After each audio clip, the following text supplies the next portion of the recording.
Hey everyone, it is time for my favorite video of 2020, or my favorite video series, I should say.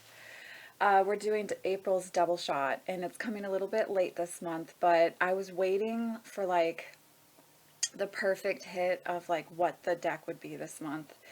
And so this month, our double shot is, it makes me want to giggle just saying this because it's such the perfect match, but it's the Divine Circus Oracle so I do not have this album on vinyl at this point in time, so I have to show you on my phone, but it's Notorious Biggie's Life After Death album.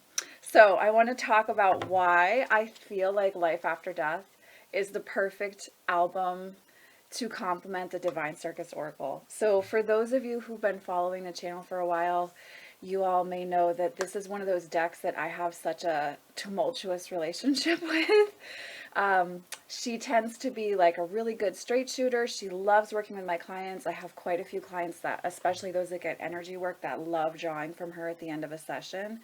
And yet I don't love all the artwork in this deck. A lot of times working with her is confounding and frustrating for me. So we have a relationship fraught with drama and toxicity, and a nice glass of red wine and a pair of Louboutins. This is like Divine Circus Oracle to me. She's not for the faint of heart if you're really going to work with her as a deck. And she can be a bitch, to be honest, and to swear on my channel. Sorry, guys. She really can. And there's something about Life After Death, that album, that is so yummy and delicious and dirty and fuck you, that goes perfectly with the way that the Divine Circus feels for me when I work with her. So Life After Death and Divine Circus Oracle are our double shot choice for April. It's also, I think, for most of us who are in some form of shelter in place or doing something like that, we're all getting a little stir crazy, and there's something about feeling a little bit gangster when you listen to Life After Death and kind of rolling the dice and working with a deck that may not be super loving to you. that feels, I don't know, I guess appropriate for the end of April. So I'm going to show you some of the images in Alana Fairchild's Divine Circus Oracle. It has different artists, so it's not one continuous theme artistically, which is very jarring for me. But as I said, this deck is uncannily accurate and pretty powerful. So this is a deck that I have not gotten rid of over the years. In fact, I think I might even have 2 copies of this.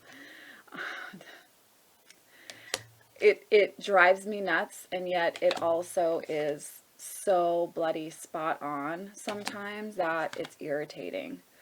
And you're like, oh yeah, great, that's nice. Well, I guess you're not going to let me put a sparkly feather on top of this situation. I have to just be really honest about it.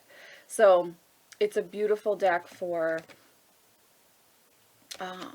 deep work, shadow work, looking at aspects of ourselves that we may not want to always acknowledge, but it is also an empowering deck. I mean, it's not like it's going to cut you down and not build you back up. I don't want to give that idea of this deck, but I also do want to be really honest that it is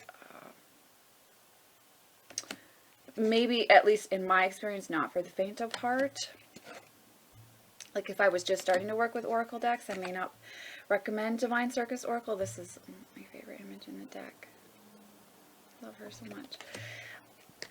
I maybe wouldn't. I might not. It might not be the place to start.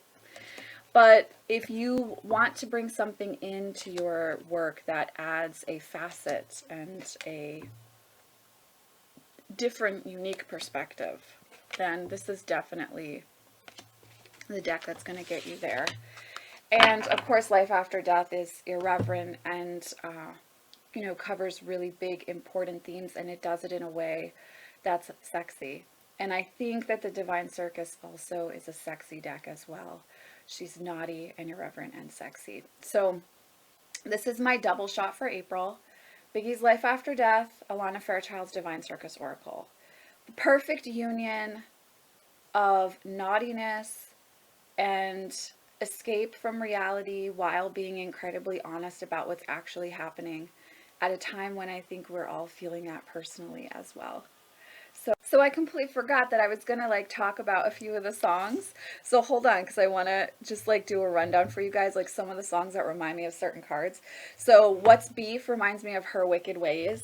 Like seriously, I cannot even like. I actually sometimes when I'm reading with this deck, and if I pull that card, I will see that image. I mean, I will hear that song with that image together because it just legitimately cracks me up.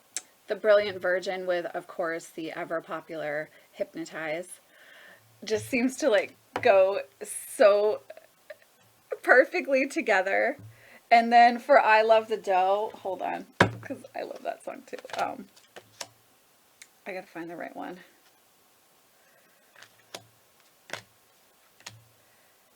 Rooster Mama seemed to work for me with I Love the Dough. That was one that I thought went really well with this album. But I feel like if you happen to enjoy wine and you have a glass of wine and you're like sitting in front of your altar and you put on Life After Death, you could just sit there and go through every song and line it up with one of the beings in the Divine Circus Oracle. It's just kind of perfectly, they gel really well together. They work well together in ritual working. I think they're both saucy and irreverent and super fly and all those wonderful things. So anyhow, I just wanted to add that little bit because I forgot to put that in the video. I felt like this was a little bit too short, but it's pretty much, you know, it is what it is. Like the Divine Circus is the Divine Circus Oracle, and Life After Death is the album that it is, and you know, mainstream consciousness as well. So okay, now I'm going for real, guys. Sending you much love and many blessings.